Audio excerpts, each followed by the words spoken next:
Shawn right here with David Bay at the conclusion of the first Baltimore Pro Championships. David, right now we just got done talking to Victor Martinez, victorious and headed back to the Mr. Olympia for the umpteenth time. You can never count this guy out. He's had injuries.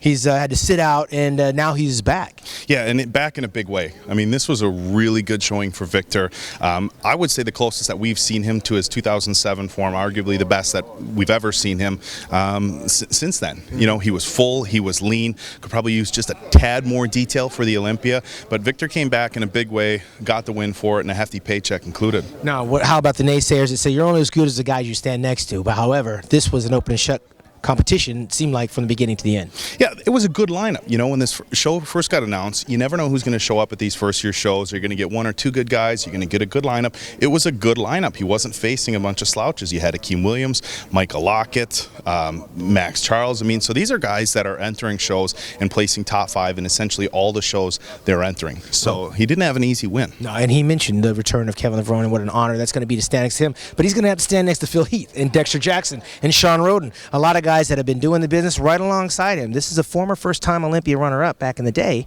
Can he get back there? If we're going to be saying that Kevin Levrone has an opportunity to get there, can Victor get there? I don't know, man. If he goes back to Kuwait for 8 weeks between now and the Olympia, I think he's going to do better than a lot of people thought, including myself. You know, I think a lot of people, when we saw him earlier on in the year in New York and in South Africa, thought, you know, maybe he's bottom of the second call-out, maybe even outside the top 10. He shows up a little bit sharper than what we saw tonight, and he's definitely a top 10 guy to me at the Olympia this year. Because the clock is ticking for him. But moving along, we had some pretty nice champions in the other divisions. We'll start with the men's physique.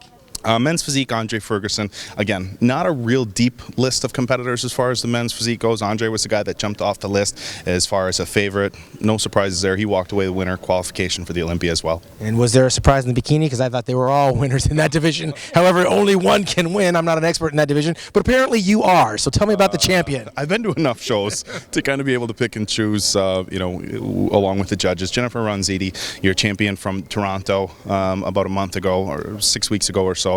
Came out here tonight looking just as good as she did in Toronto. Got her second pro win of the year. Already qualified for the Olympia, but it's nice to get another win. And I believe she's from Maryland, so winning in her home state as well. And I hate to put you on the spot as an expert, but how do you separate her from the others? What did she have that the other girls didn't have that put her in the winner's circle? You know, this is one of the things that the guys in the forums talk about all the time. Whether you know, whether there's just these abstract standards that the judges go off of bikini, and there really isn't. I mean, you know, there are some shows where some of the girls are so close where is it kind of like picking names out of a hat? Yeah, I'm not going to say there's not, but there's a lot of other shows. Like when Jennifer came out in Toronto, I mean, when they're coming out in their individual comparisons, I said, okay, well, there's your winner. Right. I mean, this is before comparison groups, before call-outs or anything. So when you have somebody as good as Jennifer showing up at these shows, it does make the judge's job a little bit easier. Small waist, good legs, a little bit of a glute ham tie-in. Obviously, the conditioning in bikini, you don't want it to be too extreme, but there's got to be something there for a tie-in. You know, a little bit of rounded delts and stuff. So there definitely is criteria that the judges are looking for bikini. And again, when you have somebody as good as Jennifer, it makes the judge's job and our job calling who we think the winners are going to be a little bit easier. That's right. And all three of those champs will be headed to Las Vegas September 16th and 17th. But before we leave this, let's talk about some careers that may be on the downside. Big Bill Wilmore, former national overall champion in 2005. Is this his swan song here? He wasn't in the mix. You know, Bill definitely wasn't at his best. He wasn't at his best size-wise. He wasn't at his best conditioning-wise. He's a hard worker. He's a good guy. I can't imagine he's going to say, this is it. You know, at this point in Bill's career, he's not going to be a guy that I don't think we'll ever even see at the Olympia. Probably not winning shows. He would have a hard time getting in the top three, I think, at a lot of shows. But I think being a competitor like that, you want to go out on a good note. You want to go out and say, you know, I really showed up at the best I can bring at the point I'm at in my career. Again, he's getting a little bit older. I think he's in his mid-40s. Not going to put on a lot of size, but definitely wasn't at his best. And so what does that say for the big Russian, Alexander Fedorov? Because he's been a guy that I know Bob Chick was very high on. I think you were very high on him. It didn't materialize tonight. No, but Alex, I think, is 38? He's in his late 30s, so he's got a handful of years. The pec tears are noticeable, but he's so big everywhere else. There's so much mass. He's so wide that if he can show up shredded, and I think he's going to be at the Arnold Asia in 4 weeks, which is plenty of time to get in shape from where he's at right now. I don't think Fedorov necessarily is on the downside of his career or on a downswing. I think he's as big as he's ever been, minus the pec tears, and if he shows up in shape, he can still be doing very well at shows like this. Well, tonight belongs to the Dominican dominator Victor Martinez, headed once again back to Las Vegas. Very familiar territory. He's been in the top 5. He's been a first runner up there. Time will tell what he's going to bring in September.